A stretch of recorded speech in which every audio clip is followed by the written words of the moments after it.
তো আমার অনুরোধটা আপনারা রাখতে পারবেন তো? ইনশাআল্লাহ পারবেন ইনশাআল্লাহ। আমি জানি যে সেই দুপুর থেকে আপনারা ছবি তুলতেছেন, ভিডিও করতেছেন, অনেক কষ্ট হয়ে যাচ্ছে আপনাদের। তো আমি চাচ্ছি যে আপনাদের আর কষ্ট না দিই। আপনারা মেহেরবানি করে এই যে মোবাইলগুলো এতক্ষণ ধরে স্মৃতি রাখার জন্য যত ছবি তুলেছেন, ভিডিও করেছেন, লাইভ করেছেন, ফাইন, কিন্তু এখন থেকে আমি দেখতে চাই যে দক্ষিণ কোরিয়ার ভাইরা কতটুকু ডিসিপ্লিন, স্টেজ থেকে যে ইনস্ট্রাকশন আসে সেটা তারা কিভাবে মেনে নেয় দেখি। এই মোবাইলগুলো বন্ধ করে হাতে নয়, পকেটে। মোবাইল বন্ধ করে হাতে নয়, পকেটে, মেহেরবানি করে। অফিসিয়াল, জি জি শুনুন, এদিকে তাকান। অফিসিয়াল ক্যামেরাম্যান ছাড়া এবং এই প্রোগ্রাম থেকে যে ভলান্টিয়ার্স ভাইরা আছে, সাংবাদিক বন্ধুরা ছাড়া মেহেরবানি করে কেউ এই মোবাইলটা ব্রেক করবেন না। কারণ আপনারা শায়েককে আর কবে পাবেন বলেন? এই যে আমাদের যে দেখা হচ্ছে, এটা তো আল্লাহর বিশেষ মেহেরবানি। আর জ্ঞান আসে এরকম one to one, brain to brain, সিনা বা সিনা, সাদার বা সাদার। ভিডিও থেকে, মোবাইল থেকে এলেম আসে না। তো আপনি লাইভ করবেন, কমেন্টস করবেন, হোয়াটসঅ্যাপ গ্রুপে ভিডিও শেয়ার দিবেন, আরেকজনের মাথার উপর দিয়ে এরকম করবেন, খুবই বিশৃঙ্খলা হবে। মালয়েশিয়াতে আমরা যে প্রোগ্রামগুলোতে জয়েন করি, আপনি দেখবেন আমার ভেরিফাইড যে ইউটিউব চ্যানেল, ওখানে আমরা যখন আলোচনাগুলো শেয়ার দেই, দেখবেন যে একটা শ্রোতাও হাতে মোবাইল নিয়ে বসে থাকে না। সবাই খরগোশের কানের মতো কানগুলোকে খাড়া করে চাতক পাখির মতো স্টেজের দিকে তাকিয়ে থাকে। আমরা তাদেরকে ওইভাবে ট্রেন আপ করেছি, গ্রুমিং করেছি, ইনস্ট্রাকশন দিয়েছি। তো এই যে আজকে আপনাদের প্রোগ্রাম, শায়েক এসে ধন্য করেছেন, এই প্রোগ্রাম গোটা বিশ্বে বাংলা ভাষাভাষী, from north two south, from east two West, the entire globe, সবাই শুনবে এই আলোচনা। তো যদি দেখে যে একজন উঠতেছেন, একজন দাঁড়ায় আছেন, ওই যে আরেকজন দায়িত্ব নিয়ে ভিডিও করতেছে এখানে, আপনি যতবার মোবাইল বের করবেন ঠিক ততবারই আমি আপনাকে থামাবো। 6:45-এ মাগরিবের সালাত, তো মাত্র 45 minutes in our hand, 45 minute. এর মধ্যে যদি বারবার মোবাইল বের করে এরকম ডিস্টার্ব করেন, আমি কিন্তু বারবার থামাবো। কারো হাতে মোবাইল থাকবে না। আপনার পাশে যদি কোনো ভাই মোবাইল ধরে রাখে, বলবেন ভাই মেহেরবানি করে পকেটে। মোবাইল থাকবে কই? হয় না, একসাথে আওয়াজ করে বলেন, মোবাইল কোথায় রেখেছেন? পকেটে রেখেছেন? রেখেছেন? জি, পকেটে, পকেটে। Mobile should be in pocket. জি, মাশাআল্লাহ মাশাআল্লাহ, আলহামদুলিল্লাহ। এই তো খুবই সুশৃঙ্খল, খুবই সুশৃঙ্খল। এই 45 মিনিট যদি বারবার আপনাদেরকে থামাতে থামাতে, ইনস্ট্রাকশন দিতে দিতে আপনারা নষ্ট করেন, আপনারা মাহরুম হবেন।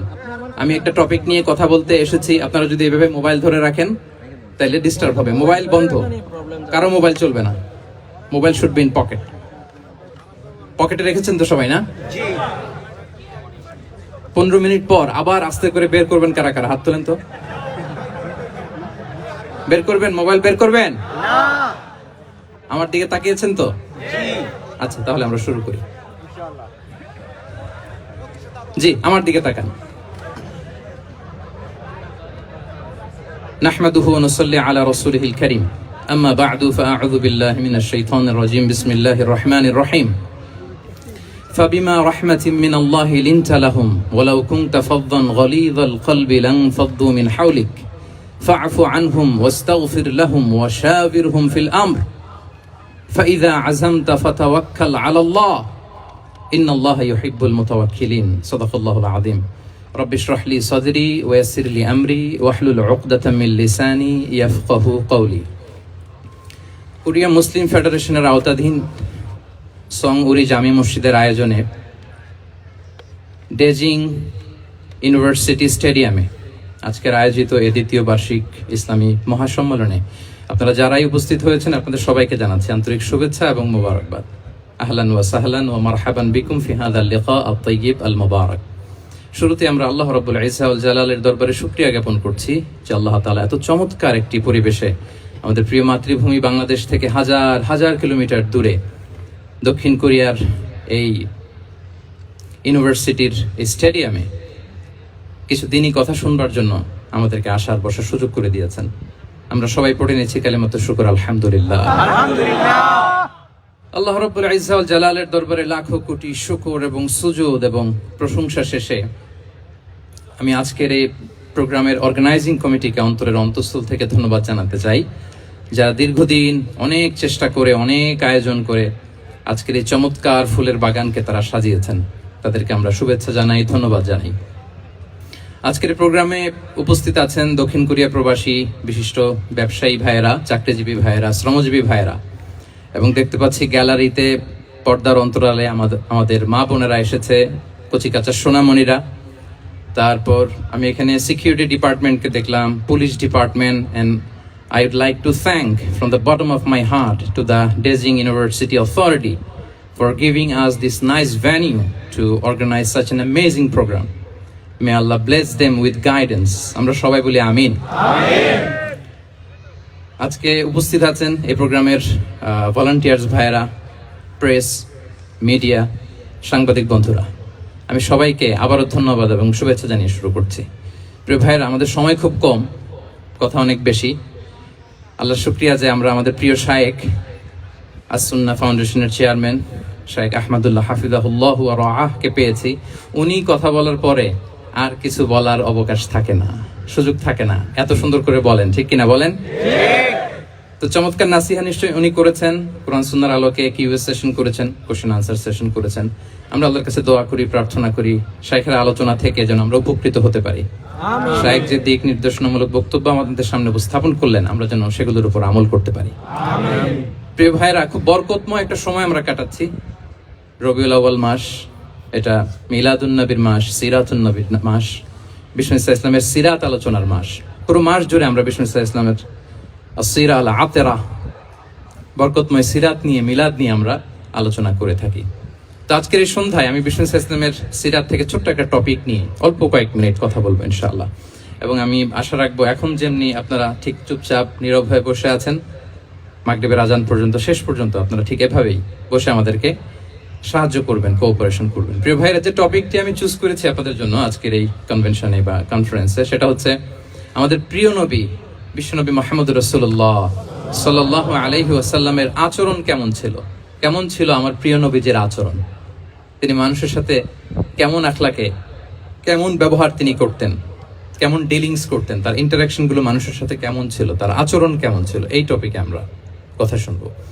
আমরা যদি কোরআনকে জিজ্ঞেস করি যে কোরআন, তুমি বলো তো বিষ্ণু ইসলামের আচরণ কেমন ছিল, আমার নবীর আখলাক কেমন ছিল, ব্যবহার কেমন ছিল, কোরআন খুব প্রিসাইজলি আমাদেরকে জানায় এবং বলে যে ওয়া ইন্নাকা লাআলা খুলুকিন আযীম, and verily you are on a very good standard of character. এর অর্থ হচ্ছে, নবী হে, নিশ্চয়ই আপনি নৈতিক চরিত্রের সর্বোচ্চ মানের উপর প্রতিষ্ঠিত। সুবহানাল্লাহ। চারিত্রিক মাধুর্যতা, চারিত্রিক নির্মলতা, উন্নত চরিত্র, সর্বোত্তম চরিত্র বলতে আমরা যা বোঝাই তার সবটা দিয়ে আল্লাহ তাআলা বিষ্ণু ইসলামের চরিত্রকে নির্মাণ করেছেন। বিষ্ণু ইসলামের মাথার চুল থেকে পায়ের নখ পর্যন্ত একটা কলমের কালির ডট ফেলার ক্ষমতা বিশ্বের কারণে, ঠিক কিনা বলেন? এজন্য আল্লাহ বলছেন ওয়া ইন্নাকা লাআলা খুলুকিন আযীম, নৈতিক চরিত্রের সর্বোচ্চ স্ট্যাটাস, সর্বোচ্চ মানে আপনি নবী হে প্রতিষ্ঠিত। এবং তিনি বলতেন ওয়া ইন্নামা বুইসতু লিউতাম্মিমা মাকারিমাল আখলাক, আমি উত্তম আচরণের পূর্ণতা দান করার জন্য এই পৃথিবীতে এসেছি। উত্তম চরিত্রের পূর্ণতা দিতে, চারিত্রিক পূর্ণতা দিতে, বিশ্ববাসীকে উত্তম চরিত্র শিখাবার জন্য এই পৃথিবীতে এসেছি। বিষ্ণু ইসলামের চরিত্রের চাইতে সুন্দর চরিত্র এই পৃথিবীতে কারো কি হতে পারে? না। আমরা তো আমাদের নেতাদের চরিত্রের ব্যাপারে বলি, আমার নেতার চরিত্র ফুলের মতো পবিত্র। আসলে কোথায় কি বলতে হবে এই সেন্সটাই আমাদের নাই। আল্লাহু আকবার। বিষ্ণু ইসলামের চরিত্রের ব্যাপারে স্বয়ং আল্লাহ তাআলা সার্টিফাই করেছেন। এবং আম্মা জান আয়েশা রাদিয়াল্লাহু তাআলা আনহাকে যখন জিজ্ঞেস করা হতো যে হে আম্মা, আপনি বলেন তো আমাদের নবীজির চরিত্র কেমন ছিল, কাইফা কানা খুলুকু রাসূলিল্লাহ, কেমন ছিল নবীর চরিত্র, সাহাবারা বড্ড আগ্রহ নিয়ে জিজ্ঞেস করতেন। আম্মা জান আয়েশা বলেছেন কানা খুলুকুহু আল কোরআন, বিষ্ণু ইসলামের চরিত্র ছিল কোরআনী চরিত্র। কোরআনে যা করতে বলা হয়েছে, যা করতে বারণ করা হয়েছে, তা প্র্যাকটিক্যালি বিশ্বনবীর জীবনে সেটা করে দেখানো হয়েছে। এবং তিনি বলতেন ইনদামা রাসূলুল্লাহ সাল্লাল্লাহু আলাইহি ওয়াসাল্লাম ইয়ামশি আলাল আরদ কাআন্নাল কুরআন ইয়ামশি আলাইহি, বিষ্ণু ইসলাম যখন রাস্তা দিয়ে হেঁটে যেতেন, as if a living Quran is walking on the street, মনে হতো একটা জীবন্ত কোরআন রাস্তা দিয়ে হেঁটে যাচ্ছে। এত সুন্দর ছিল বিষ্ণু ইসলামের চরিত্র। উনি যে নিজেই উত্তম আচরণের ছিলেন তাই নয়, তিনি সর্বোত্তম আচরণ যেন আমরা অর্জন করি এটার ব্যাপারে গুরুত্ব আরোপ করেছেন। রাসূল সাল্লাল্লাহু আলাইহি ওয়াসাল্লামকে জিজ্ঞেস করা হলো, নবী হে, কোন জিনিস মানুষকে সবচেয়ে বেশি আল্লাহর জান্নাতে প্রবেশ করাবে? সুইলা রাসূলুল্লাহ সাল্লাল্লাহু আলাইহি ওয়াসাল্লাম আন আকসারি মা ইউদখিলুন নাস আল জান্নাহ। জিজ্ঞেস করা হলো, নবী কোন জিনিস মানুষকে বেশি জান্নাতে ঢুকাবে? বিষ্ণু বললেন, তাকওয়াল্লাহ ওয়া হুসনুল খুলুক। এক হচ্ছে আল্লাহর ভয়, আর এক হচ্ছে সুন্দর আচরণ। তাহলে এই হাদিস থেকে বুঝলাম যারা বেশি নামাজ পড়বে তারা বেশি জান্নাতে ঢুকবে নাকি? না। নামাজ পড়তে পড়তে যারা কপাল কালো করে ফেলছে এরা ঢুকবে না? না। যারা হজ করতে করতে বড় হাজী সাহেব হয়েছে, না। জিকির করতে করতে হাতে 3-4টা তাসবিহ রেখেছে, হবে না। তাদের কথা বলা হয়েছে? না। এগুলো নিঃসন্দেহে অনেক বড় আমল, কিন্তু সবচাইতে বেশি জান্নাতে প্রবেশ করাবে যে আমল, বিষ্ণু বললেন এক হচ্ছে আল্লাহর ভয়, আরেক হচ্ছে সর্বোত্তম আচরণ। প্রিয় ভাইরা, ইসলামের মেজাজটাকে চিনে নেন, ইসলামের এসেন্সটাকে বুঝে নেন। আমরা ভালো আচরণকে গুরুত্ব দিতে চাই না। অনেক নামাজি লোক দেখবে নামাজ পড়তে পড়তে কপালে কালো দাগ ফেলে দিছে, বাসায় বউয়ের সাথে খারাপ আচরণ করে, খিটখিটে মেজাজের, প্রতিবেশীর সাথে শুধু ঝগড়া, কলিগদের সাথে ঝগড়া, মারামারি, দুঃসম্পর্ক, এরকম আছে না নাই বলেন? আছে না? কিন্তু নামাজি, অনেক বড় হাজি, একদিনও কোরআন তেলাওয়াত মিস হয় না, তো এত ইবাদত করেও সে ইসলামের আসল এসেন্সটাকে ধরতে পারে নাই। বিষ্ণু বললেন সবচেয়ে বেশি জান্নাতে প্রবেশ করাবে যে দুটি আমল, একটি হচ্ছে তাকওয়াল্লাহ, আল্লাহর ভয়, আরেকটি হচ্ছে উত্তম আচরণ, সর্বোত্তম আচরণ।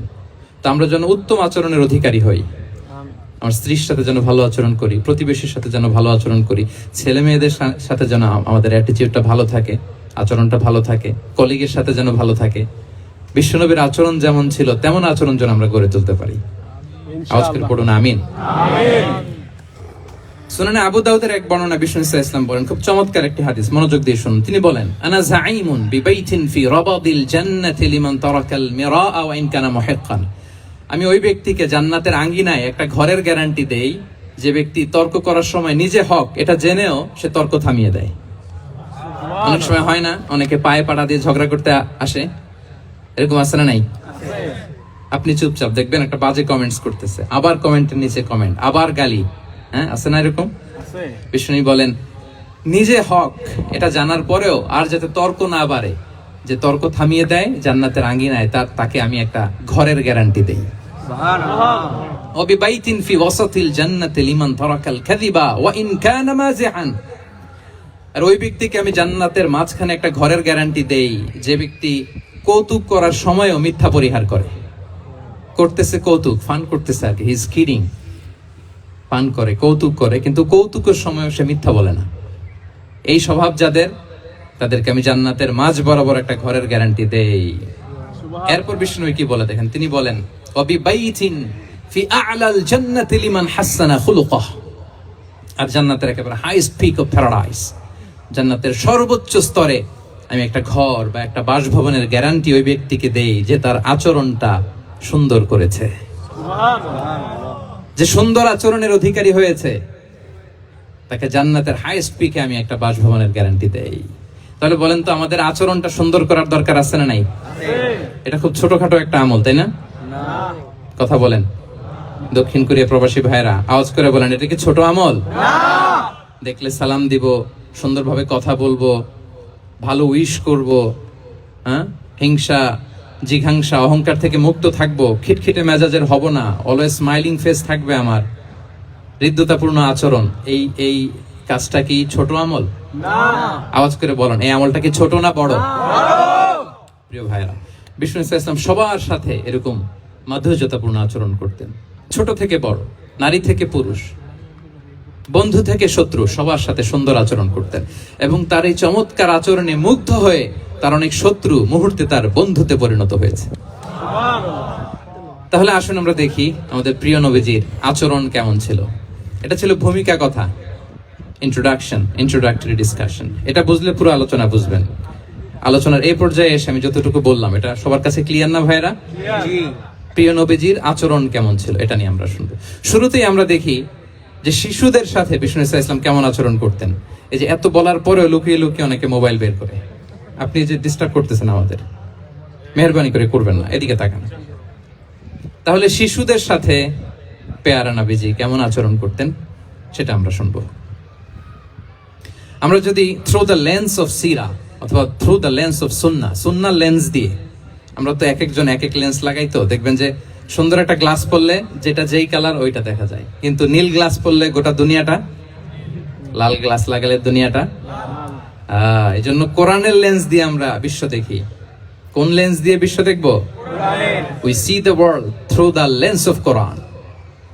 আজকের আলোচনাটা আমরা করব থ্রু দ্য লেন্স অফ সিরাতের আলোকে, সুন্নাহর আলোকে দেখি বিষ্ণু ইসলাম শিশুদের সাথে তিনি কেমন আচরণ করতেন। বিষ্ণু ইসলামের কাছে যখন কোনো শিশু নিয়ে আসা হতো তিনি তাহনিক করতেন। হাদিসে এসেছে, সিরায় এসেছে। তাহনিক কি? খেজুর চিবিয়ে খেজুরের মিষ্টি রস লালা সহ বাচ্চার মুখে লাগিয়ে দিতেন। আলেমদের কাছে, অনেক আলেমদের কাছে আসে, আমার কাছে অনেক এসেছে বাচ্চাদেরকে নিয়ে। তো আমরা এই সুন্নাহর উপর আমল হিসেবে খেজুর চিবিয়ে এর রসটা মুখে ঢুকিয়ে দিয়েছি। বারাকা, বিষ্ণু ইসলামের বারাকা নেওয়ার জন্য আসতো ছোট্ট বাচ্চাদেরকে নিয়ে। মদিনায় যখন সাহাবারা হিজরত করলেন মক্কা থেকে, মুসলিমদের ঘরে সন্তান সন্ততি নাই, বাচ্চা কাচ্চা হয় না। ইহুদিরা টিটকারি করে, এই তো মুসলমানদের সন্তান নাই। সর্বপ্রথম যেই সন্তান হয়েছে তিনি হচ্ছেন আয়েশা রাদিয়াল্লাহু তাআলা আনহার বড় বোন আসমা বিনতে আবু বকরের ঘর উজাড় করে এক সন্তান এসেছে, পুত্র সন্তান, নাম হচ্ছে আব্দুল্লাহ। কি নাম? আব্দুল্লাহ ইবনে জুবাইর। তো আসমা আব্দুল্লাহকে কোলে নিয়ে বিশ্বনবীর কাছে আসলেন। বিশ্বনবী খেজুর চিবিয়ে ওনার লালা মিশ্রিত রস খেজুর সহ মুখে লাগিয়ে দিলেন। তা আসমা সবসময় গর্ব করে বলতেন যে আমার সন্তানের পাকস্থলীতে সর্বপ্রথম যেটা ঢুকেছে এটা হচ্ছে বিশ্বনবীর লালা মিশ্রিত খেজুরের রস। আল্লাহু আকবার। বাচ্চারা আসলে বিষ্ণু তাহনিক করতেন, এবং এটা ল্যাবরেটরিক্যালি প্রুভড, সায়েন্টিফিক্যালি প্রুভড যে বাচ্চার জন্মের পরে এরকম মিষ্টি দিলে, স্পেশালি ডেটস নির্যাস যদি দেয়া হয়, তাহলে এটা তার ইমিউন সিস্টেম বাড়ায়, রোগ প্রতিরোধ ক্ষমতা বাড়ায়, তার ব্লাড সার্কুলেশন বাড়ায়, রক্ত সঞ্চালন বাড়ায়। বিষ্ণুনবী এটা করতেন। অনেক মায়েরা বরকতের জন্য বিষ্ণুনবীর কোলে বাচ্চা দিতেন। অনেক বাচ্চা বিষ্ণুনবীর কোলেই পেশাব করেছে, হাদিস সাক্ষী। ওখান থেকে মাসালা এসেছে, মেয়ে বাচ্চা পেশাব করলে কিভাবে ক্লিন হবে, ছেলে বাচ্চা পেশাব করলে কিভাবে ক্লিন হবে।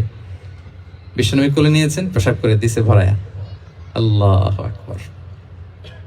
বাচ্চাদের মাথায় তিনি হাত বুলিয়ে দিতেন। যেই বাচ্চার মাথায় বিষ্ণুনবী হাত বুলাতেন ওই বাচ্চার মাথায় খুব বেশি বেশি চুল গজাতো। সুবহানাল্লাহ বলবেন না? এক ভণ্ড, সেও ছিল নবী দাবিদার, মুসাইলামাতুল কাযযাব। সে নবীকে কপি করত, নবী যা যা করতো তাই করত।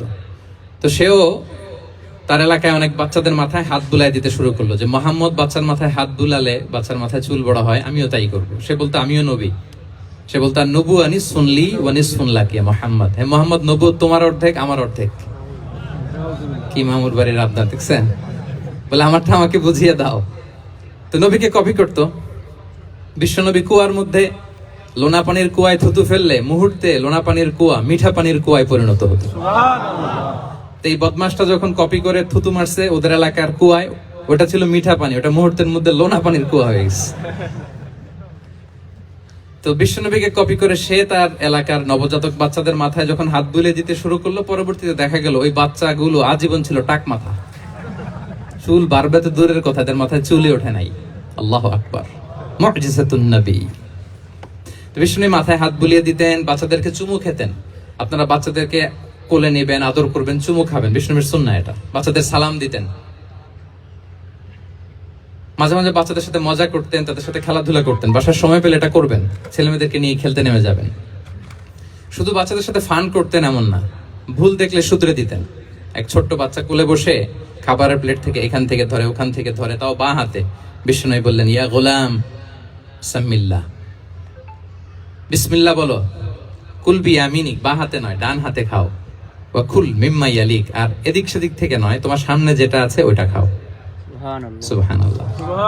শুধরে দিতেন। সাদাকার খেজুরের স্তূপ ছিল, যাকাতের খেজুর। হাসান রাদিয়াল্লাহু তাআলা আনহু, বিষ্ণু ইসলামের দৌহিত্র, ছোট্ট মানুষ হাঁটতে হাঁটতে যে খেজুরের স্তূপের দিকে খেজুর নিয়ে খেলতেছে, হঠাৎ একটা খেজুর খেতে আরম্ভ করলেন। বিষ্ণু বললেন, কেখ কেখ, থামো থামো, ওয়াক থু থু। আমরা যে বাংলা ওয়াক থু বলি, এটার আরবি হচ্ছে কেখ। মানে এই নানা ভাই রাখো রাখো রাখো। আলা তাআলাম ইন্না লা নাকুলুস সাদাকা। নানা ভাই তুমি জানো না আমরা হাশিমি খানদানের, আমরা সাদাকার মাল খেতে পারি না। আঙ্গুল ঢুকিয়ে মুখ থেকে খেজুর বের করে দিলেন। সুবহানাল্লাহ। এভাবে ছোট্ট বাচ্চাদের ভুলগুলো শুধরে দিতেন, কারেকশন করতেন। সুনানে নাসাইতে এসছে, কান রাসূলুল্লাহ সাল্লাল্লাহু আলাইহি ওয়াসাল্লাম ইয়াজুরুল আনসার, তিনি যখন আনসারীদেরকে ভিজিট করতে যেতেন, ফায়ুসাল্লিমু আলা সিবিয়ানিহিম, আনসারী বাচ্চাদেরকে সালাম দিতেন। আপনারা বাচ্চাদের সালাম দেন তো নাকি? নাকি বাচ্চাদের সালামের জন্য বসে থাকেন? অনেকে মনে করে যে আমি মুরব্বী হাজী সাহেব, 80 বছর বয়স, আমি তো শুধু সালাম পাবো, আমি দিব কেন? এরকম একটা ভুল ধারণা আছে না? সালাম শুধু ছোটরা দিবে, ব্যাপারটা কি এমন না? ছোটরা বড়দের দিবে, বড়রা ছোটদের দিবে, সবাই সবাইকে দিব, ঠিক কিনা বলেন? ইনশাআল্লাহ বলেন সবাই ইনশাআল্লাহ। ওয়ায়ামসাহু বিরুসিহিম, বাচ্চাদের মাথায় হাত বুলিয়ে দিতেন। ওয়ায়াদউ লাহুম, তাদের জন্য দোয়া করতেন। তাহলে বিশ্বনবীর বাচ্চাদের সাথে আচরণ, ডিলিংস, ইন্টারঅ্যাকশন কেমন ছিল বুঝতে পেরেছেন?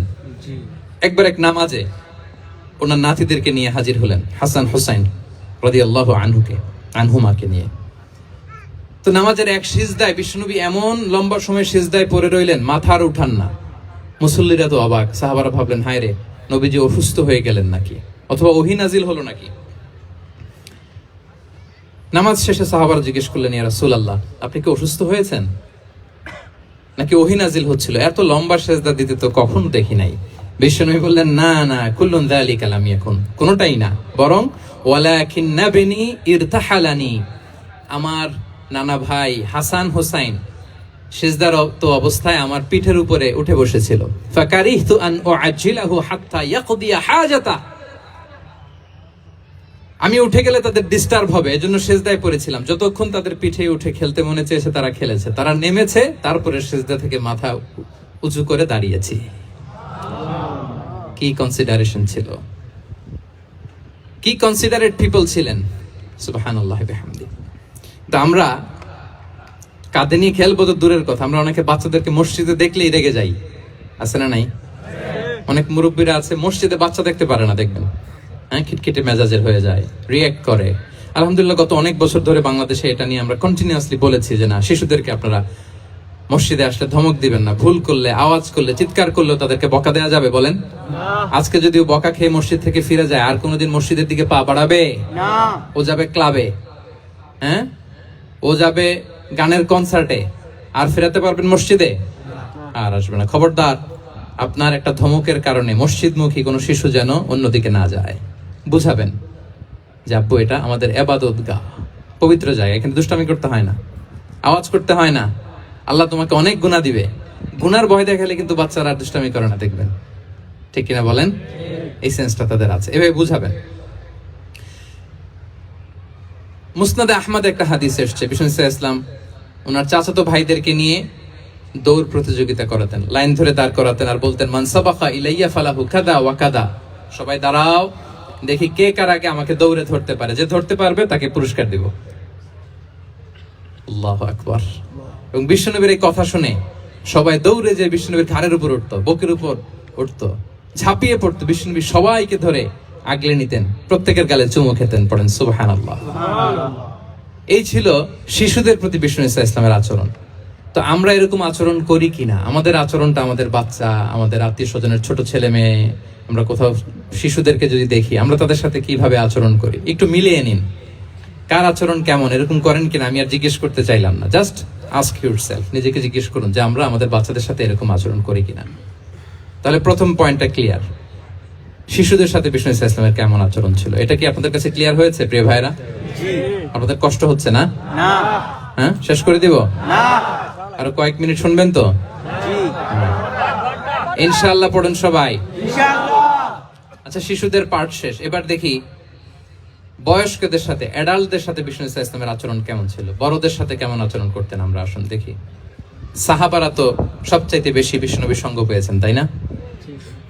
বিশ্বনবীর সবচাইতে বেশি সঙ্গ পেয়েছেন কারা? আওয়াজ করে বলুন, ক্লাসের মতো কারা? সাহাবারা সবচাইতে বেশি সঙ্গ পেয়েছে। তাদের সাথে কেমন আচরণ ছিল? যে আয়াতটি দিয়ে আমি শুরু করেছি, আল্লাহ বলেছেন ফাবিমা রাহমাতিম মিনাল্লাহি লিনতা লাহুম ওয়ালাউ কুনতা ফাযযান গালিযাল কলবি লানফাদ্দু মিন হাওলিক। সাহাবারা বিশ্বনবীর এত ভালোবাসা পেয়েছেন, এত সুন্দর আচরণ পেয়েছেন, তারা বিশ্বনবীকে সবসময় আগলে রাখতে চাইতেন, ঘিরে থাকতে চাইতেন, তার সঙ্গ ছাড়তে চাইতেন না। পড়েন সুবহানাল্লাহ।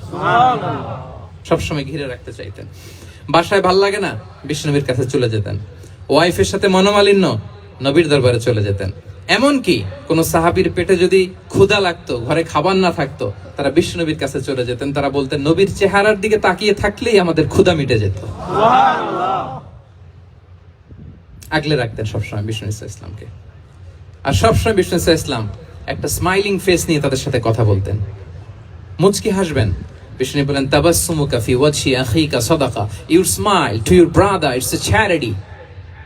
তোমার ভাইয়ের দিকে তাকিয়ে তুমি যে মুচকি হাসো, এটা সাদাকা দেওয়ার সওয়াব কামিয়ে ফেলো তুমি। সুবহানাল্লাহ। এবং সাহাবারা বলতেন মা রাআইতু আহাদান আকসারা তাবাসসুমান মিন রাসূলিল্লাহ সাল্লাল্লাহু আলাইহি ওয়াসাল্লাম। বিশ্বনবীর চাইতে বেশি কাউকে আমরা কোনোদিন মুচকি হাসি দিতে দেখিনি। সুবহানাল্লাহ। মুচকি হাসেন তো আপনারা? হাসি। তো গোমরা মুখ করে রাখছেন কেন? হাসেন হাসেন, মুচকি হাসেন। হাসবেন। হাসতে পয়সা লাগে? না। হ্যাঁ, কত অন লাগে বলেন মুচকি হাসি দিতে? হ্যাঁ, আচ্ছা, লাগে না তো মুচকি হাসবেন। হাসলে যদি সাদাকার সওয়াব হয়, তো আমরা মুখ গোমরা করে রাখবো কেন? আমরা কি করব? হাসবো। মুচকি হাসবো। রাজি আছেন? দেখবেন যিনি মুচকি হাসে তাকে সবাই পছন্দ করে, আর যিনি গোমরা মুখ থাকে তার দেখতে ভালো লাগে। আমার ভালো লাগে না, আপনাদের লাগে? না। লাগে? লাগে না। না, লাগে না। হাসি কিন্তু সংক্রামক, ইতিবাচক ভাবে সংক্রামক। আপনি হাসলে দেখবেন হেসে হেসে কথা বলে যার সাথে বলতেছেন তারও একটা হাসি। আপনি গোমরা মুখ থাকলে ওই ব্যক্তিও গোমরা মুখ, ঠিক কিনা বলেন? এবং মুচকি হাসলে স্বাস্থ্য ভালো থাকে, মানসিক স্বাস্থ্যের সাথে এটা সম্পর্ক আছে। মুচকি হাসবেন। মোবাইল বন্ধ করবেন। এই যে খুব দায়িত্বশীলতার সাথে উনি মুচকি হেসে হেসে ভিডিও করতেছে। প্রিয় ভাইরা, দেখেন বিষ্ণু ইসলাম কেমন কনসিডারেট ছিলেন। বিশ্বনবী যদি কারোর সাথে মুসাফা করতেন, ভাই একটু হাত মিলান তো, এই যে ওই লোক হাত সরানোর আগে বিশ্বনবী হাত সরাতেন না। যখন উনি হাতটা টান দিতেন তখন নবী হাত টান দিতেন। কারোর সাথে কথা বলার সময় এইভাবে আর চোখে তাকাতেন না, এইভাবে না। কথা বলতে হইলে ঘুরে তার দিকে হয়ে তাকে সম্মান দিয়ে, রেসপেক্ট দিয়ে কথা শুরু করতেন। কেউ কোনো গুরুত্বপূর্ণ কথা কানে কানে বলতে চাইলে তিনি কথা শেষ না হওয়া পর্যন্ত মাথা সরাতেন না। সুবহানাল্লাহ। আসতে বলেন আল্লাহু আকবার, আল্লাহু আকবার। একটু মিলিয়ে নেই, আসলে কি আমরা পারি এত চমৎকার আচরণ উপহার দিতে? আল্লাহ, কতটা কনসিডারেট ছিলেন দেখেন। এক বেদুইন, অক্ষর জ্ঞানহীন মানুষ, সভ্যতার ছোঁয়া তার মধ্যে লাগেনি। সে মসজিদে নববীতে ঢুকে একবার মসজিদে নববীর মাঝখানে পেশাব করা শুরু করলেন। কি করা শুরু করলেন? কোথায়? টয়লেটে? কোথায়? ইসলামের সবচাইতে দ্বিতীয় সবচাইতে পবিত্র জায়গা বিশ্বনবীর মসজিদের মাঝখানে। সাহাবারা তাকে মারতে উদ্ধত হলেন। বিশ্বনবী বললেন দাও, থামো থামো, এই থামো থামো। কারণ প্রস্রাব করার সময়, টয়লেট করার সময় হুট করে কাউকে ধমক দেওয়া যায় না, ডাকা যায় না, দরজায় বড় নক করা যায় না, করলে তার ক্ষতি হতে পারে, এটা করবেন না। বিষ্ণু বললেন দাউ ওয়া হারিকু আলা বাউলিহি সাজলান মিন মা, এই রাখো বেচারাকে পেশাব করতে দাও, পেশাব করতে দাও। সে পেশাব শেষ করলো। বিষ্ণু বললেন এক বালতি পানি ঢেলে দাও। এই এক বালতি পানি বালুতে মিশে জায়গাটা পরিষ্কার হয়ে যাবে। এরপর বিষ্ণু ইসলাম বললেন ফাইন্নামা বুইসতুম মুয়াসসিরিন ওয়া লাম তুবআসু মুআসসিরিন, তোমরা এত কঠোর হচ্ছ কেন? আল্লাহ তো তোমাদেরকে কঠোর করে পৃথিবীতে পাঠাননি, সহজপন্থী করে আল্লাহ তাআলা আমার এই উম্মতকে পৃথিবীতে পাঠিয়েছে। পড়েন সুবহানাল্লাহ। দেখেন কত চমৎকার আচরণের ছিলেন।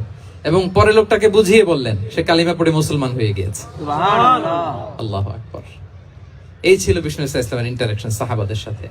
এবং সাহাবাদের জন্য তিনি দোয়া করতেন প্রাণ ভরে। প্রিয় ভাইরা, দোয়া চাওয়া, দোয়া করা দুটোই সুন্নাহ। প্রাণ ভরে তিনি সাহাবাদের জন্য দোয়া করেছেন। বিষ্ণু ইসলাম একবার ওয়াশরুম সেরে এসে দেখলেন কে যেন অজুর পানি রেখে গিয়েছে। জিজ্ঞেস করলেন কে রেখেছে? বলা হলো আব্দুল্লাহ ইবনে আব্বাস রেখে, ছোট্ট আব্দুল্লাহ। বিষ্ণু ইসলাম খুশি হয়ে গেলেন, হায় রে সে কিভাবে খেয়াল করলো আমি এখন ওয়াশরুম থেকে আসলেই তো আমার ওজুর পানি লাগবে। খুশি হয়ে একটা দোয়া করলেন তার জন্য। তিনি বললেন আল্লাহুম্মা ফাক্কিহহু ফিদ্দীন ওয়া আল্লিমহু তা'ওয়িল, মানে হে আল্লাহ আপনি তাকে দ্বীনের জ্ঞান দেন এবং কোরআনের ব্যাখ্যা তারে শিক্ষা দেন। বিশ্বনবীর এই দোয়া এমন ভাবে কবুল হয়েছে, এই আব্দুল্লাহ ইবনে আব্বাস যত মুফাসসির পৃথিবীতে আসবে সকল মুফাসসিরদের সম্রাট হিসেবে আল্লাহ তাকে কবুল করেছেন। বিশ্বনবীর দোয়া তারা পেয়েছেন। উম্মে সুলাইম রাদিয়াল্লাহু তাআলা আনহা আনাস রাদিয়াল্লাহু তাআলা আনহুকে নিয়ে আসলেন, বললেন নবী হে আপনি এসেছেন, আমরা যে এত খুশি মদিনাবাসী, সবাই দেখে আপনার হাতে কিছু না কিছু হাদিয়া দেয়, আমি কি দিব? কিছু দেয়ার নাই, কিছু দেয়ার নাই, আমি গরিব মানুষ, আমি আমার নার ছেঁড়া ধন কলিজার টুকরা আনাস আমার শিশু সন্তানটারাই আপনারে হাদিয়া দিয়ে দিলাম। খোয়াই দিমুকা আনাস, নবী হে সে আপনার ছোট্ট খাদেম হবে, আপনার কাজ করে দিবে। উদুল্লাহ আলাহ, আপনি তার জন্য একটু দোয়া করেন। বিষ্ণু নবী দোয়া করলেন, কি দোয়া করলেন? আল্লাহুম্মা আকসির মালাহু ওয়া ওয়ালাদা, আল্লাহ আনাসের সম্পদও বাড়ায় দাও, ওয়া ওয়ালাদা তার সন্তানও বাড়ায় দাও। দেখেন এই দোয়ার কি বরকত। এই দোয়ার বরকতে আনাস বলে মদিনাতে যত খেজুর বাগান ছিল সবগুলো খেজুর বাগানে বছরে খেজুর হতো একবার, কিন্তু নবীর দোয়ার বরকতে আমি আনাসের বাগানে খেজুর হতো বছরে 2 বার। আর উনার সর্বসাকুল্যে ছেলে মেয়ে ছিল কোন বর্ণনায় 78 জন, কোন বর্ণনায় 80 জন। আমাদের পুরো বংশে আছে 80 জন, কথা বলেন, আপনার পুরো গোষ্ঠীতে 80 জন আছে।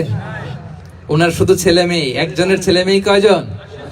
80 জন। বিশ্বনবীর দোয়া কি ইন্টারেকশন দেখেন, একজন ট্রু লিডারের কি বৈশিষ্ট্য। তিনি সাহাবীদের ভালো গুণ দেখলে তাদেরকে উৎসাহিত করতেন, ইন্সপায়ার করতেন, প্রশংসা করতেন। আবু মুসা আল-আশআরী রাদিয়াল্লাহু তাআলা আনহু তিনি রাত জেগে চমৎকার কণ্ঠে তেলাওয়াত করতেন। একদিন তার ঘরের পাশ দিয়ে বিষ্ণুনবী যাচ্ছিলেন, পরের দিন বললেন, আবু মুসা আমি কিন্তু তোমার কণ্ঠ শুনেছি, বড় সুরেলা গলা তোমার। লাকাদ উতিতা মিজমারান মিন মাজামিরি আলি দাউদ, দাউদ নবীর গলায় আল্লাহ যে সুরের ঝংকার দিয়েছেন, এই উম্মতের মধ্যে আল্লাহ তোমার গলায় সেই সুরের লহরী ঢেলে দিয়েছেন। সুবহানাল্লাহ। আচ্ছা বলেন, নবী যদি প্রশংসা করে যে তোমার তেলাওয়াতটা খুব সুমধুর হয়েছে, তার কেমন লাগবে বলেন তো? আচ্ছা নবী বাদ দেন, শাইখ আব্দুর রহমান আস-সুদাইস এসে যদি আপনারে বলে তোমার কণ্ঠটা তো বড় মিষ্টি, তোমার কণ্ঠ রেসাইটেশন তো বড় সুন্দর, কেমন লাগবে আপনার? আর স্বয়ং বিশ্বনবী যদি বলে, সুবহানাল্লাহ পড়বেন না? আল্লাহু আকবার। এইভাবে বিষ্ণু ইসলাম সাহাবাদেরকে উৎসাহিত করতেন। মাঝে মাঝে প্রশ্ন করতেন, তাদের অ্যাটেনশন গ্রো করার জন্য তিনি প্রশ্ন করতেন। একবার বলেন দেখি কে বলতে পারে ইন্না মিনাশ শাজারি শাজারা লা ইয়াসকুতু ওয়ারাকুহা মাসালুহা মাসালুল মুমিন, একটা গাছ আছে এই গাছের পাতা ঝরে না, এর দৃষ্টান্ত মুমিনের দৃষ্টান্ত। কে পারো দেখি? কোন সাহাবী পারে না, কারণ তারা ভাবতেছিল দূরের ওই সিরিয়ার কোন গাছ হবে, অমুক জায়গার মরুভূমির গাছ হবে, ঘরের পাশে যে খেজুর গাছ ওইটা আর কেউ ভাবে না।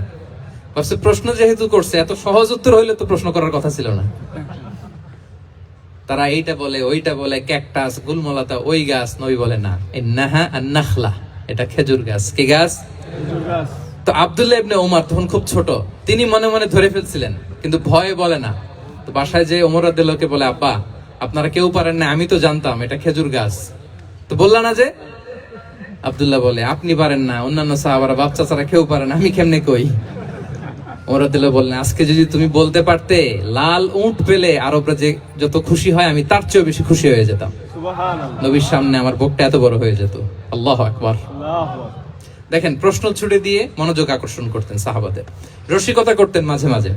রসিকতা, এক সাহাবী বলেন, ইয়া রাসূলুল্লাহ আমার চলতে বড্ড কষ্ট হয়, আপনি যদি দয়া করে আমাকে একটা উট দিতেন তাহলে আমি রাইড নিতাম এটার উপরে, এটা দিয়ে চলতাম, সফরের কষ্ট কমে যেত। বিষ্ণু বলেন, যাও ঠিক আছে, তোমাকে একটা উটের বাচ্চা দিব। কি দিব? সাহাবী বলেন, ইয়া রাসূলুল্লাহ আমি চাইলাম কি আর আপনি বললেন কি? আমার তো লাগবে এমন উট যেটা দিয়ে মরুভূমিতে চলা যায়। বিষ্ণু বলেন, ওই উটটাও তো অন্য কোনো না কোনো উটের বাচ্চা। সুবহানাল্লাহ পড়বেন না? সুবহানাল্লাহ। ছোট্ট কথা দেখেন কি রসিকতা, কি সেন্স অফ হিউমার। সুবহানাল্লাহ। সাহাবীদের সাথে এক কাতারে মিশে কাজ করতেন, নিজ হাতে সাহাবীদের সাথে মিশে কি করেছেন? মসজিদে নববী নির্মাণ করেছেন। 5ম হিজরিতে নিজে মরুভূমির বালু খনন করে পেটে পাথর বেঁধে পরীক্ষা খনন করেছেন সাহাবীদের সাথে। True leader. শুধু তাই নয়, সাহাবারা ভালো পরামর্শ দিলে সেটা অ্যাকসেপ্ট করতেন। আমাদের মধ্যে অনেকের একটা ইগোইস্টিক ঝামেলা আছে, বাড়ির কাজের মেয়ে বলছে, কাজের ছেলে বলছে, এই আমার স্টাফ বলছে, এটা আমি কেন শুনবো? এরকম একটা মেন্টালিটি অনেকের আছে না নাই?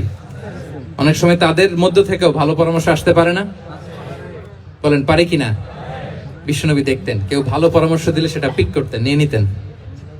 বদরের যুদ্ধে মুসলিম সৈন্যরা কোথায় ক্যাম্প করবে, বিশ্বনবী হঠাৎ একটা জায়গায় ক্যাম্প স্থাপনের নির্দেশনা দিলেন। হাব্বাব ইবনুল মুনজির রাদিয়াল্লাহু তাআলা আনহু তিনি বললেন, ইয়া রাসূলুল্লাহ, অনুমতি দিলে একটা কথা বলবো। কি কথা? এই যে আপনি ক্যাম্প স্থাপন করলেন এখানে, এটা কি আল্লাহর আদেশে না আপনার ইচ্ছায়? নবী বললেন, আমার ইচ্ছা, এটা আল্লাহর আদেশ নয়। বিষ্ণু বললেন, তাহলে ঠিক হয় নাই, লোকেশন সিলেকশন ঠিক হয় নাই, তাহলে কোথায়? হাব্বাব বললেন, ইয়া রাসূলুল্লাহ, ওই যে কূপ দেখা যায় ওখানে, দ্যাটস আওয়ার লোকেশন, ওখানে করলে ভালো হবে। কেন? বলতেছে, আমরা ওখানে ব্যারিকেড দিয়ে রাখবো, পানি আমাদের কন্ট্রোলে থাকবে, কুরাইশরা পানির অভাবে যুদ্ধ ছাড়াই মরবে, আমরা পানি খেয়ে যুদ্ধ করবো। সুবহানাল্লাহ বলেন। বিষ্ণুনবীর সাথে সাথে হাব্বাবের কথা মেনে নিলেন, বলে যে না, আমি যে ডিসিশন দিয়েছি সৈন্যদের মধ্যে আবার ছড়িয়ে দাও, we should change our location. আল্লাহু আকবার। তাহলে সাহাবাদের সাথে ইন্টারেকশন কি ফ্র্যাঙ্কলি, কি ওপেন মাইন্ডে, সুবহানাল্লাহ বিহামদি। তাহলে শিশুদের সাথে গেল, বড়দের সাথে, সাহাবাদের সাথেও গেল। আপনারা উঠতেছেন কেন ভাইয়েরা? আসর পড়েন নাই? কাজা হয়ে যাবে নামাজের জন্য? হ্যাঁ, উঠবেন না মেহরবানি করে, অল্প কয়েক মিনিট, কেউ উঠবেন না, লম্বা সময় তো, ওয়াশরুমের ব্যাপার থাকে অনেকের, হয়তো আবার নামাজ ছুটে গিয়েছে। আল্লাহ। আচ্ছা, 3 নম্বরে স্টাফের সাথে, কর্মচারীর সাথে, সেবকের সাথে বিষ্ণু ইসলাম কি আচরণ করেছেন? বিষ্ণু ইসলামের অনেক খাদেম ছিল, সিরাতে এসেছে। সবার কথা তো বলা যাবে না, একজনের কথা বলি, আনাস রাদিয়াল্লাহু তাআলা আনহুর কথা। আনাস, লক্ষ্মীপুরে আমি এক জায়গায় ওনার কোন একটা ওয়াজ করতে যে আমি বললাম, আনাস নামটা কেমন লাগে? কারণ অনেকে বাচ্চা নিয়ে এসে বলে, হুজুর নাম রেখে দেন। তাই আমি বললাম, আজকে এখানে নাম দিয়ে দেই আনাস। এই বছর এই লক্ষ্মীপুরে যত বাচ্চা হবে, যাদের মনে চায় আনাস রেখে দিয়েন। 3-4 বছর পরে শুনি আনাস দিয়ে লক্ষ্মীপুর ভরে গেছে। অনেকে আমাকে জানাইছে ছেলের নাম কি আনাস, তো বলে যে ওই যে হুজুর আপনি 19 সালে আমাদের লক্ষ্মীপুরে এসে বলছিলেন, ওই কথা থেকে আমরা, পেটে ছিল বাচ্চা, আমরা নিয়ত করে ফেলছি আনাস রাখবো। আনাস নামটা অনেক সুন্দর না? সাহাবাদের নামগুলো চুজ করে করে ছেলেদের নাম রাখবেন। উনি ছিলেন বিষ্ণু ইসলামের খাদেম। কোনদিন তিনি কোন ওনার স্টাফকে, সেবককে, খাদেমকে মারধর করেন নাই, কোনদিন না। আমরা তো পান থেকে চুন খসলে, আল্লাহ, বাংলাদেশে ওই যে লোহার খুন্তি গরম করে কাজের মেয়ের পিঠে ছেঁকা দেওয়া হয়, এরকম আছে না নাই? ডাকাত বলেন, মানবাধিকার কর্মী, আবার নারী আন্দোলনের বড় নেত্রী, কিন্তু ঘরের ভেতরে দেখা যায় তার আসল চরিত্র। কারো আসল চরিত্র যদি জানতে চান, কয়েকটা জায়গায় নক করলে জানা যায়। এক হচ্ছে তার বউ, তার ব্যাপারে কি বলে, তার স্ত্রী। এরপর তার ড্রাইভার কি বলে, তার ঘরের কাজের মহিলাটা কি বলে। এদের কাছে নক করলে আপনি বড় সাহেবের আসল তথ্য পেয়ে যাবেন। কথা বুঝতে পেরেছেন? আনাস রাদিয়াল্লাহু তাআলা আনহু বলেন, খাদিমতুন নবিয়্যা 10 সিনিন ফামা ক্বালা লি উফ ফামা ক্বালা লি লিমা সানা'তা ওয়ালা লিমা লা সানা'তা। আমি 1 বছর 2 বছর নয়, 10 বছর বিশ্বনবীর খাদেম ছিলাম। আওয়াজ করে বলেন তো, কয় বছর? 10 বছর। একদিনের জন্য আমার কোনো কাজে বিরক্ত হয়, ইস, আরে, বিরক্ত হয়ে আমরা এগুলো বলি না? একদিনের জন্য বলে না, একদিন, একটি মুহূর্তের জন্য। এই 10 বছরে একটিবারও প্যারা নবীজি বলেন নাই, আনাস এটা কেন করলে? একবারের জন্য বলে নাই, আনাস এটা করলে না কেন? একবারের জন্য তিনি বলেন নাই। আনাস রাদিয়াল্লাহু তাআলা আনহু বলেন, একদিন একটা কাজে, সম্ভবত জুব্বা আনতে আমাকে বিষ্ণু পাঠিয়েছিলেন। আমি ছোট মানুষ, জুব্বা আনতে যে ভুলে আমি মদিনার বাচ্চাদের সাথে খেলতে আরম্ভ করলাম, খেলা দেখতে আরম্ভ করলাম। বাচ্চারা রাস্তায় খেলাধুলা করে না? বিশ্বনবী যেটা আনতে পাঠিয়েছে ওইটা না এনে ভুলে, ছোট মানুষ তো, সেও দাঁড়িয়ে দাঁড়িয়ে মদিনার ছেলে মেয়েদের খেলা দেখতেছে। এখন সময়ের পর সময় যায়, ঘন্টার পর ঘন্টা যায়, আনাস তো আর আসে না জুব্বা নিয়ে। বিষ্ণুনবী ভাবলেন, হায় রে, আনাস মনে ভুলে গেছে, যাই নিজের কাজ নিজেই করে নিয়ে আসি। বিষ্ণুনবী বেরোলেন, বেরোই দেখে ওই তো আনাস, আমার আনাস বাচ্চাদের সাথে খেলা দেখতেছে। আমরা হইলে কি করতাম? আমরা হইলে কি? মায়ের, ওই যে ডাইরেক্ট মায়ের। আল্লাহ, আজকে তোর একদিন কি আমার একদিন না? বিষ্ণুনবী গেলেন, তিনিও বাচ্চাদের সাথে খেলা দেখতে শুরু করলেন, কিছুই বললেন না, শুধু আলতো হাতে আনাসের পিঠে হাত রাখলেন, ঘাড়ে আলতো হাতে। বিষ্ণুনবীর হাতটা রেশমের চেয়েও সফট ছিল। হাত রাখলেন, হাত রাখাতে আনাস রাদিয়াল্লাহু তাআলা আনহু ফানাযারতু ইলাই, তিনি বললেন, আমি পিছনের দিকে তাকালাম, বিষ্ণুনবীর দিকে আমি তাকালাম, হঠাৎ করে দেখলাম যে বিষ্ণুনবী। তাকানোর পর পর আমি ভয় পেয়ে গেলাম, কিন্তু বিষ্ণু ইসলাম ধমকও দেয় নাই, কিরে আনাস তুই এখানে? এটাও বলে নাই। তাকালাম ওয়া হুয়া ইয়াদহাক, তিনি একটা মুচকি হাসি দিলেন। সুবহানাল্লাহ। বললেন, আনাস তোমাকে না কাজে পাঠিয়েছিলাম, এখানে কেন? আনাস বলে, ইয়া রাসূলুল্লাহ ক্ষমা করে দেন, আমি যাচ্ছি। আনাস বলে, বিশ্বনবীর সেদিনের মুচকি হাসির শাসন মরার আগের দিন পর্যন্ত আমার এই সোজা রাস্তায় রেখেছে। সুবহানাল্লাহ। ভাইরা আমার, শাসন করতে জানলে পিট্টি দেয়া লাগে না, ধমক দেয়া লাগে না, মার দেয়া লাগে না। শাসন করতে জানলে একটা মুচকি হাসি দিয়ে শাসন করা যায়, ঠিক কিনা বলেন? তাহলে কর্মচারীর সাথে তার আচরণ কেমন ছিল আমরা জানলাম। এবার জানবো স্ত্রীর সাথে আচরণ। স্ত্রী যার সাথে আমার সম্পর্ক খুবই গভীর, খুবই মজবুত, তার সাথে কেমন আচরণ ছিল। সিরাতে অনেক কথা এসেছে, আমাদের সময় নেই, সংক্ষেপে বলি। স্ত্রীদের তিনি আগে সালাম দিতেন, মসজিদ থেকে ঘরে পৌঁছে দিতেন, ঘরের কাজে সহযোগিতা করতেন, ওঠে ওঠার সময় হেল্প করতেন, মাঝে মাঝে স্ত্রীদের পরামর্শও নিতেন। আপনারা এগুলো করেন তো? করেন? এই যে আওয়াজ নাই, পেছনে কিন্তু ভাবিরা বসে আছে সবাই। উল্টাপাল্টা বললে এখানে উইটনেস আছে, খবর আছে আজকে। এগুলো করেন? করেন? হ্যাঁ, করতে হবে, করতে হবে। বিষ্ণু ইসলাম নিজ হাতে ঘরে উটের দুধ দহন করতেন, রুটি সেকা দিতেন, কাপড় সেলাই করতেন, এই কাজগুলো করতেন। এবং আম্মা জান আয়েশা রাদিয়াল্লাহু তাআলা আনহাকে এত ভালোবাসতেন, তিনি বলেন, আমি গোশত খেয়ে ওইটার হাড্ডিটা রেখে দিলে বিশ্বনবী আমার খাওয়া হাড্ডিটা নিয়ে আবার চষতে শুরু করতেন। আমি গ্লাসের যেখান দিয়ে পানি খেতাম, পেয়ালার খুঁজে খুঁজে বিশ্বনবী ওই জায়গায় ঠোঁট লাগিয়ে পানি খেতেন। মাইমুনা রাদিয়াল্লাহু তাআলা আনহা বলেন যে আমি আর বিশ্বনবী এক বালতি থেকে মগ দিয়ে পানি নিয়ে দুজনে গোসল করেছি। সুবহানাল্লাহ। একটু আস্তে বলেন। আল্লাহু আকবার, কি চমৎকার আচরণ। এবং স্ত্রীদের নিয়ে তিনি সফর করতে বেরোতেন। একবার রাত্রিবেলা বিষ্ণু ইসলাম এবং আম্মা জান আয়েশা রাদিয়াল্লাহু তাআলা আনহা, বিষ্ণু বলেন, চলো তো আমরা একটু দৌড় দেই, এক্সারসাইজ হয়ে যাবে। দুইজনে দৌড় দিলেন। তখন আম্মা জান আয়েশা রাদিয়াল্লাহু তাআলা আনহা একটু স্লিম ছিলেন, তো দৌড়ে বিশ্বনবী পিছে পড়ে গেলেন, আম্মা জান আয়েশা ফার্স্ট হয়ে গেলেন, আগে চলে গেলেন। বড্ড খুশি, উনি বিশ্বনবীকে হারিয়েছেন। আবার অনেক বছর পরে, তখন সময়ের ব্যবধানে আম্মা জান আয়েশা একটু হেলদি হয়ে গিয়েছেন, আগের মতো আর চিকন নেই। আবার বিশ্বনবী এক রাতে বললেন, আয়েশা চলো আজকেও একটু এক্সারসাইজ করি, দৌড় দেই। দুজন মিলে দৌড় দিলেন। আজকে বিশ্বনবী আর আম্মা জান আয়েশাকে চান্স দেন নাই, তিনি জোরে দৌড়ে আম্মা জান আয়েশাকে রানার আপ করে দিলেন, উনি ফার্স্ট হয়ে গেলেন। এরপর কি বললেন জানেন? সুনান আবু দাউদের হাদিস, তিনি বললেন, ইয়া আয়েশা হাদিহি বিতিলকা সাবকা। দেখেন, বিশ্বনবী মনে রাখছেন, নোটে রাখছেন। বিষ্ণু বলেন, আয়েশা ওই যে এত বছর আগে কোন এক রাতে মরুভূমিতে দৌড়ে আমাকে হারাইছিলা, আজকে ওইটার বদলা নিয়ে নিলাম। তিলকা সাবকা, ওইটার বিনিময়ে এটা। ওই দিন তুমি জিতছিলা, আজকে তোমার উপর আমি জিতে গেলাম। আল্লাহু আকবার। কি হৃদ্যতা ছিল, কি সম্পর্ক ছিল স্ত্রীর সাথে। তাই বলে মনে করবেন না যে কোনো মনোমালিন্য হতো না, হতো। মানবিক যে ব্যাপারগুলো, মাঝে মাঝে একটু ছোটখাটো মিষ্টি ঝগড়া, একটু মনোমালিন্য, এটাও হতো। এবং বিশ্বনবী এটাও টের পেতেন। তিনি বলতেন, আয়েশা ইন্নী লা আ'লামু ইযা কুনতি আলাইয়া গাদবা ওয়া ইযা কুনতি আলাইয়া রাদিয়া। আয়েশা, কখন তুমি আমার উপর রেগে থাকো আর কখন খুশি থাকো, সবটাই কিন্তু আমি টের পাই। মজা নাই, অবাক হলেন, কি করে টের পান? বিশ্বনবী বলেন, যখন তুমি আমার উপর খুশি থাকো তখন দোয়ার সময় বলো লা ওয়া রাব্বি মুহাম্মদ, তুমি বলো, হে মুহাম্মদের রব আল্লাহ, মদিনার উপর রহম করেন, আমাদেরকে ক্ষমা করেন। হে মুহাম্মদের রব, আমাদের ক্ষমা করেন, এইভাবে দোয়া করো। আর যখন তুমি রেগে থাকো তখন আমার নামটা মুখ দিয়ে নিতে চাও না, তখন তুমি দোয়াতে বলো লা ওয়া রাব্বি ইব্রাহিম, হে ইব্রাহিমের আল্লাহ, হে ইব্রাহিম নবীর খোদা, আমাদের মাফ করো। তখন তুমি আমার নাম নাও না, কৌশলে আমার নামটা বাদ দাও। আম্মা জান আয়েশা বলেন, ইয়া রাসূলুল্লাহ মা আহজুরু ইল্লা ইসমাক, নবী হে, আমি তো আপনার নামটাই শুধু মুখ থেকে বাদ দেই, আমার হৃদয় থেকে তো কখনো আপনারে বাদ দিতে পারি না। এটা ঠিক, তখন রেগে থাকি, আপনার নামটা মুখে নেই না, কিন্তু হৃদয় থেকে তো আপনাকে সরাতে পারি না। সুবহানাল্লাহ। এই ছিল বিষ্ণুবীর সাথে স্ত্রীদের সম্পর্ক। প্রিয় ভাইরা, আমরা যদি একটু দেখি প্রতিবেশীর সাথে কেমন আচরণ করতেন।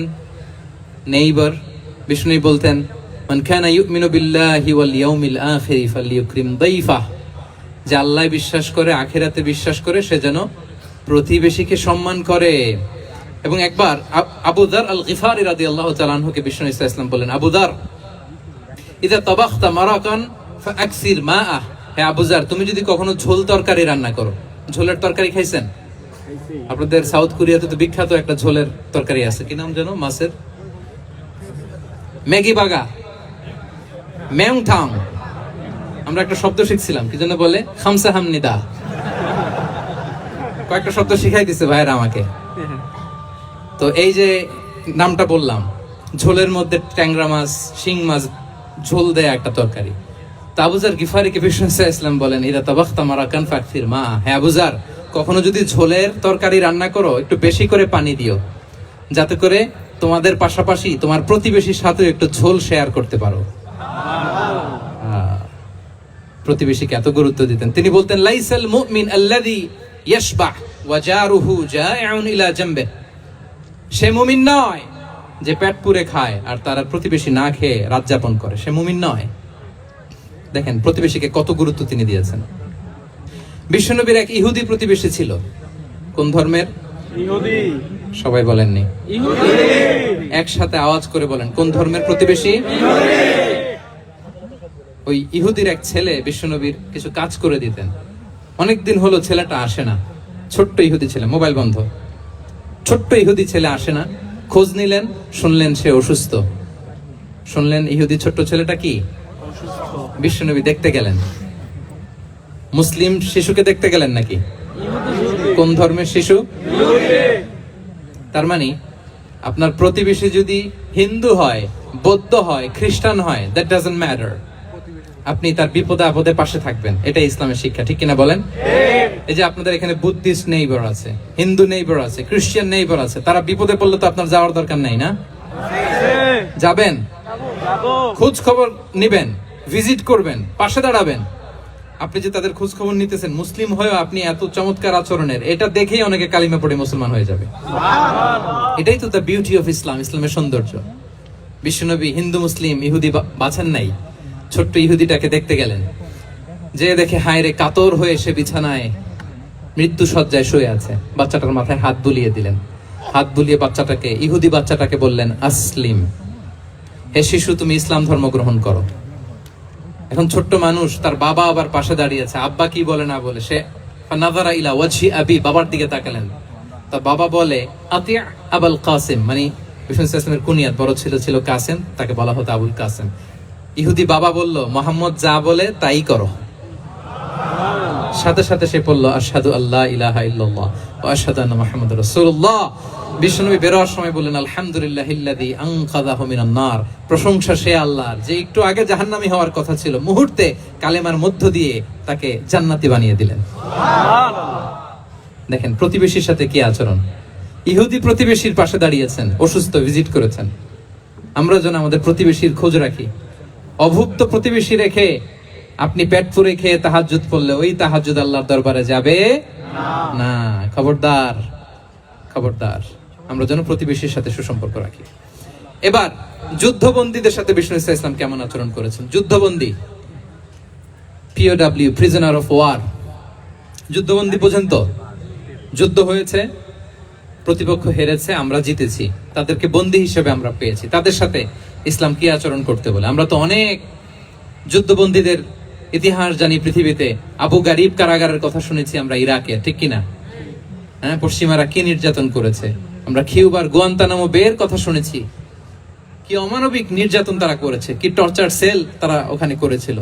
সম্প্রতি আমরা আমাদের বাংলাদেশে আয়নাঘরের কথাও শুনেছি। তো আয়নাঘরে যাদেরকে টর্চার করা হয়েছে এরা যুদ্ধবন্দী? এরা তো কারাবন্দী, তাও অন্যায় ভাবে।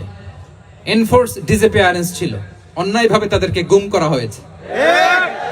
অন্যায় ভাবে বছরের পর বছর যাদেরকে এভাবে কষ্ট দেয়া হয়েছে, ফ্যামিলি থেকে দূরে রাখা হয়েছে, কিয়ামতের দিন তাদেরকে আল্লাহ জালেমের কাতারে দাঁড় করাবে। ইসলাম কারাবন্দীতে দূরের কথা, যুদ্ধবন্দীদের সাথে ভালো আচরণের কথা বলেছে। আল্লাহ বলেন, ওয়া ইউতঈমুনা আত-তাআমা আলা হুব্বিহি মিসকিনাও ওয়া ইয়াতীমান ওয়া আসীরা। বিশ্বাসীরা গরিব দুঃখীদের যেমনি খাবার খাওয়ায়, যুদ্ধবন্দীদেরও খাবার খাওয়ায়। যুদ্ধবন্দীদেরও খাবার খাওয়ায়। এবং বিষ্ণু বলেছেন, ইস্তাউসু বিল উসারা খায়রা, যুদ্ধবন্দীদের সাথে তোমরা ভালো আচরণ করো। বদরের যুদ্ধে 70 জন বন্দী হয়ে আসলো। বিশ্বনবী 70 জনকে সাহাবাদের মধ্যে ভাগ করে দিলেন, বললেন তোমরা খারাপটা খাবে, বন্দীদেরকে ভালোটা খাওয়াবে। কি নমুনা স্থাপন করেছে ইসলাম। সুমামা ইবনে উসাল রাদিয়াল্লাহু তাআলা আনহু নামে এক যুদ্ধবন্দীর ছোট্ট ঘটনা বলে আমি পয়েন্টটা শেষ করছি। ইয়ামামার বড় লিডার ছিলেন, যুদ্ধবন্দী হয়ে মদিনায় আসলেন, নাম সুমামা ইবনে উসাল। নাম কি? কি নাম? মুখ দিয়ে বেরোতে চায় না। ইন্ডিয়ান নায়ক একটাও বাদ নাই, সব মুখস্থ নায়ক নায়িকা।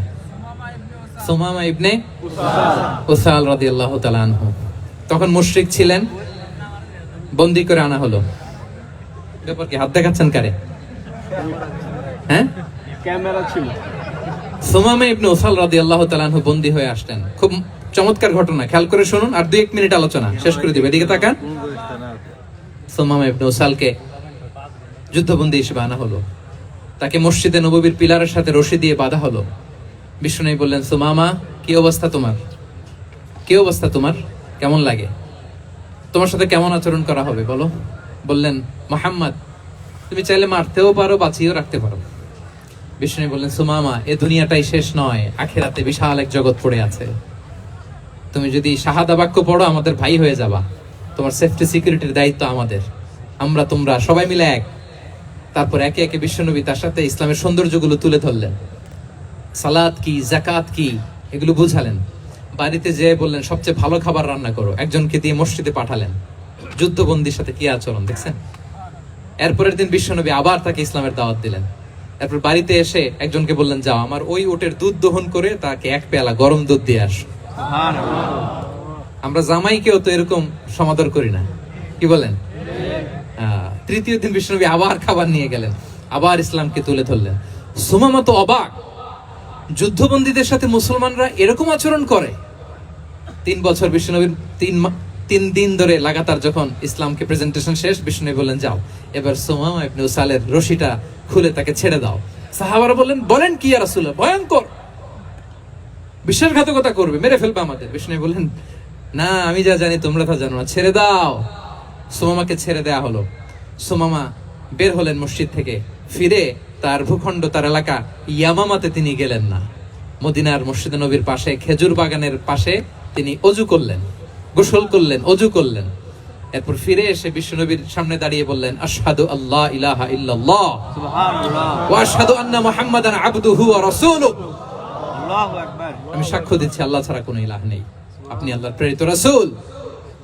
হে মুহাম্মদ, আপনার চাইতে নিকৃষ্ট মানুষ আমার কাছে কেউ ছিল না, কিন্তু এখন থেকে আপনার চাইতে কোনো প্রিয় মানুষ আমার জীবনে নেই। ইসলামের চাইতে নিকৃষ্ট কোনো ধর্ম আমার জানা ছিল না, আজ থেকে ইসলামের চাইতে প্রিয় ধর্ম আমার কাছে নেই। মদিনার চেয়ে নিকৃষ্ট কোনো শহর আমার কাছে ছিল না, সবচেয়ে অপছন্দের শহর, আজ থেকে মদিনার চেয়ে প্রিয় শহর আমার কাছে নেই। দিস ইজ ইসলাম। বিশ্বনবী বললেন, হে নবী, নবী হে, আপনি আমাকে উমরার অনুমতি দিন। তিনি উমরা করতে গেলেন। বিশ্বনবী তাকে তালবিয়া শিখিয়ে দিলেন। এই প্রথম কেউ মুসলিম, সুমামা ইবনে উসাল, উনিই প্রথম মুসলিমদের মধ্যে উমরা করেছেন তালবিয়া পড়তে পড়তে, লাব্বাইক আল্লাহুম্মা লাব্বাইক পড়তে পড়তে।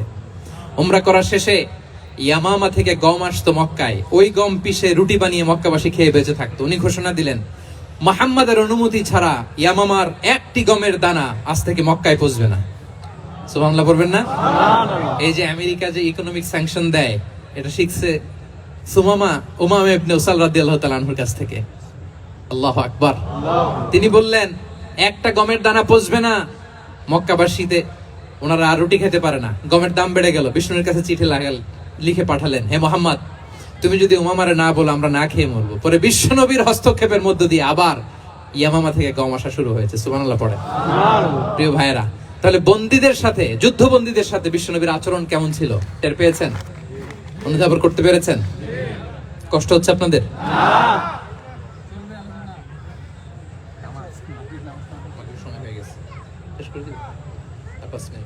জি, মাগরিবের সময় হয়ে গেছে, আমরা এখনই শেষ করছি। প্রিয় ভাইয়েরা, ভিক্ষুকের সাথে তিনি কি আচরণ করতেন দেখেন। বিশ্বনবী আর 2-1 মিনিট মিস করবেন না, এই 2-3 মিনিট এদিক সেদিক তাকাবেন না। ভিক্ষুকের সাথে কি আচরণ? বিশ্বনবী কখনো না বলতে পারতেন না। কেউ হাত পাতলে কি বলতে পারতেন না? পারতেন না। এক ভিক্ষুক এসে বলে, এই মোহাম্মদ দাও, তোমার কাছে কি আছে দাও। নবী তখন চাদর পরা ছিলেন। চাদর ধরে এমন জোরে টান দিছেন, বিশ্বনবীর ঘাড়ের চামড়া এখানে ছিঁড়ে গেছে, চামড়ায় দাগ পড়ে গেছে। বিশ্বনবী তার দিকে তাকিয়ে, ওই যে মুচকি হাসির ম্যাজিক, আবার মুচকি হাসি দিয়ে বললেন, যাও তাকে কিছু দিয়ে দাও। সুবহানাল্লাহ পড়বেন না? আচ্ছা, ভিক্ষা করতে এসে যদি আপনার জুব্বা ধরে টান মারে, জামার কলার ধরে টান মারে, এই দে, কি করবেন বলেন? ওই যে মায়ের, মানে ডানে ভাই আর কোনো সলিউশন নাই, খালি মায়ের, খাইজো মায়ের, খাইলো মায়ের। দেখেন, ভিক্ষা করতে এসে জামা ধরে টান দিয়ে ঘাড়ের চামড়ায় এখানে দাগ ফেলে দিয়েছে, কিন্তু বিশ্বনবী হাসি দিয়ে সলিউশন করলেন। সুবহানাল্লাহ পড়েন। শত্রুদের সাথে তিনি কেমন আচরণ করেছেন? আল্লাহ আল্লাহ আল্লাহ আল্লাহ। তায়েফের ময়দানে রক্তাক্ত হয়েছেন, রক্তাক্ত।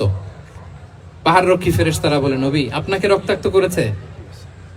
তায়েফে কেন গেছিলেন বিশ্বনবী? জমির বায়না করতে না? তায়েফে জমি কিনতে গেছিল না?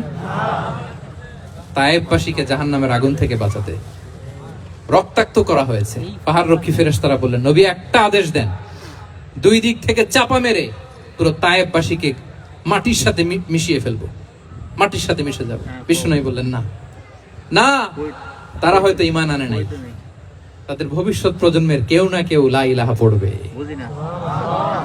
কেউ না কেউ লা ইলাহা জপবে। তাই হয়েছে। তায়েফে যদি যান, আল্লাহু আকবার, মসজিদ আর মসজিদ, শান্তি আর শান্তি। আল্লাহু আকবার। খেয়ে না খেয়ে দিন প্রচারের কাজে নিজেকে দিয়েছো বিলিয়ে, তায়েফের কাফিরেরা চিনলো না সে আলো, দুষ্ট ছেলেদের পিছু দিল লেলিয়ে। পাথরের আঘাতে ক্ষত বিক্ষত হয়ে সারা শরীর থেকে রক্ত ঝরে। হে রাসূল তোমাকে ভুলি আমি কেমন করে, হাজার ব্যথা বেদনার পরে। ফিরে আসনি তুমি আপন ঘরে, দিনের আলো তুমি ছড়িয়ে দিতে, চলে গেলে মদিনায় মক্কা ছেড়ে। পড়ুন, হে রাসূল তোমাকে ভুলি আমি কেমন করে, হে রাসূল তোমাকে ভুলি আমি কেমন করে। আল্লাহু আকবার। উহুদের ময়দানে দাঁত শহীদ হয়েছে, রক্তাক্ত হয়েছে, হেলমেট ভেঙে কপালে পাথর ঢুকেছে। ফেরেশতারা বললেন, আদেশ দেন উহুদ পাহাড় তাদের ঘাড়ের উপরে বসিয়ে দেয়। বিষ্ণু বললেন না, বিষ্ণু বললেন না। আল্লাহুম্মা হদি কওমি ফাইন্নাহুম লা ইয়ালামুন। আল্লাহ আমার কওমকে ক্ষমা করে দেন, ওরা বুঝে নাই।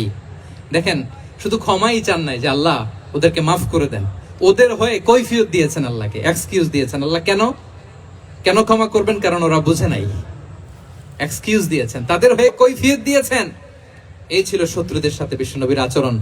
যুদ্ধের ময়দানে ঘোষণা দিতেন, খবরদার ওদের নারীদের গায়ে হাত দিবে না, শিশুদের গায়ে হাত দিবে না, গবাদি পশু মারবে না, কোন পাদ্রীর গায়ে হাত দিবে না। গোটা বিশ্বের কেউ, কোন যুদ্ধের সেনাপতি যুদ্ধের ময়দানে এমন মানবতা দেখাতে পারে না। চিল্লায় বলেন ঠিক কিনা? অষ্টম হিজরিতে মক্কা বিজয়ের দিন থার থার করে কাঁপছিল কুরাইশরা যে আজকে তো আমাদেরকে ক্যাপিটাল পানিশমেন্ট দিবে, ডেথ পেনাল্টি দিবে। বিষ্ণু বললেন, না, লা তাসরিবা আলাইকুমুল ইয়াউম ইযহাবু ফাআনতুমুত তুলাকা। 4-5 জনকে তিনি শাস্তি দিয়েছেন, গণহারে শত শত হাজার হাজার পরিবারকে তিনি ক্ষমা করে দিয়েছেন। বললেন, তোমরা আমার ভাই, ভাই ভাইয়ের সাথে যেরকম আচরণ করবে, ইউসুফ তার ভাইদের সাথে যা করেছে আমি তাই করব, আমি ক্ষমা করে দিলাম।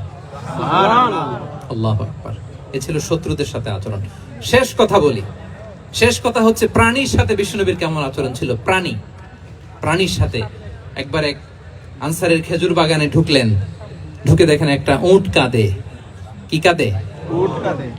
কানে কানে এসে বিশ্বনবীকে কি যেন বলে যায়। বিশ্বনবী রেগে বললেন, এই উটের মালিক কে? এক আনসারী সাহাবী বললেন, ইয়া রাসূলুল্লাহ আমি। বিশ্বনবী বললেন, তোমার কি ভয় হয় না আল্লাহর? কলিজার মধ্যে আল্লাহর ভয় নাই? আল্লাহ তাআলা দয়া করে উটের মালিক তোমাকে বানিয়েছে, উট কানে কানে এসে আমাকে বলেছে তুমি তাকে কয়দিন ধরে খাবার দাও নাই, আর তাকে দিয়ে কাজ করিয়েছ অনবরত। খবরদার কিয়ামতের দিন আল্লাহ তাআলা জালিমের কাতারে তোমাকে দাঁড় করাবে। নাউজুবিল্লাহ। প্রাণীর জন্য বিষ্ণু ইসলাম কত দয়াদ্র ছিলেন। জবাই করার সময় বিষ্ণু বলতেন ইহসানের সাথে জবাই করো, ছুরি ধারালো করে রাখো। কুরবানির সময় আমরা প্রাণীটাকে কি করি? আদর করি না মেরে ফেলি? বলেন তো, জবাই করা মানে কি? মেরে ফেলা। মেরে ফেলতেছি। বিষ্ণু বলেন ইদা কাতালতুম ফাহসিনুল কিতলা, মারবা ঠিক আছে কিন্তু মন মতো না, ইহসানের সাথে কতল করো। ওয়ালিউহিদ্দা আহাদুকুম শাফরাতাহু ওয়ালইয়ারিহ যাবিহাতাহু, ছুরিটাকে ধার করে রাখো যাতে করে খুব সহজে তার রূহটা বের হয়ে যায়। সুবহানাল্লাহ। দেখেন আমরা নিজেদের সাথে একটু মিলাই। বাংলাদেশে দেখেন তো, কুকুর একটা দেখলে আমরা কি করি? হ্যাঁ, হয় লাথি না একটা ঢিল। বিড়াল দেখলে কি করি? হয় দাবরানি দেই নয় দৌড়ানি দেই। এরকম আছে না নাই? উন্নত দেশগুলোতে দেখবেন রাস্তার মাঝখানে একটা ছোট্ট সাপ, পুরো হাইওয়েতে সবগুলো গাড়ি থেমে গিয়েছে একটা হাঁসের বাচ্চা বাঁচানোর জন্য, একটা সাপের বাচ্চা বাঁচানোর জন্য। আর আমরা পাখির মতো মানুষকে গুলি করে মারি। মানুষকে আমরা গুলি করে মারি পাখির মতো নির্বিচারে। প্রিয় ভাইরা, বিষ্ণু ইসলাম প্রাণীর প্রতি আমাদেরকে দয়াদ্র হতে বলেছেন। তাহলে বিশ্বনবীর আচরণ কেমন ছিল একটা ওভারঅল ধারণা আপনারা পেয়েছেন প্রিয় ভাইরা? হ্যাঁ, শিশুদের সাথে কোমল আচরণ করবেন তো আপনারা? ইনশাআল্লাহ। আদর করবেন, চুমু দিবেন, কোলে নিবেন, ভুল করলে শুধরে দিবেন, পারবেন? ইনশাআল্লাহ। বড়দেরকে আগে সালাম দিবেন তো? ইনশাআল্লাহ। আর কর্মচারী একটা ভুল করলে পিটাইয়া শোয়াই ফেলবেন, এরকম করবেন না? ভালো আচরণ করবেন। স্ত্রীর সাথে কেমন আচরণ করবেন? নাই। হ্যাঁ, মাধুর্যপূর্ণ আচরণ। ওই একজন কয় হুজুর নাই। আরে বেটা, হওয়ার পরে কেমন করবা ওইটা বলো না। নিয়ত করে রাখো যে আমরা আমাদের ঘরটাকে জান্নাতি ঘর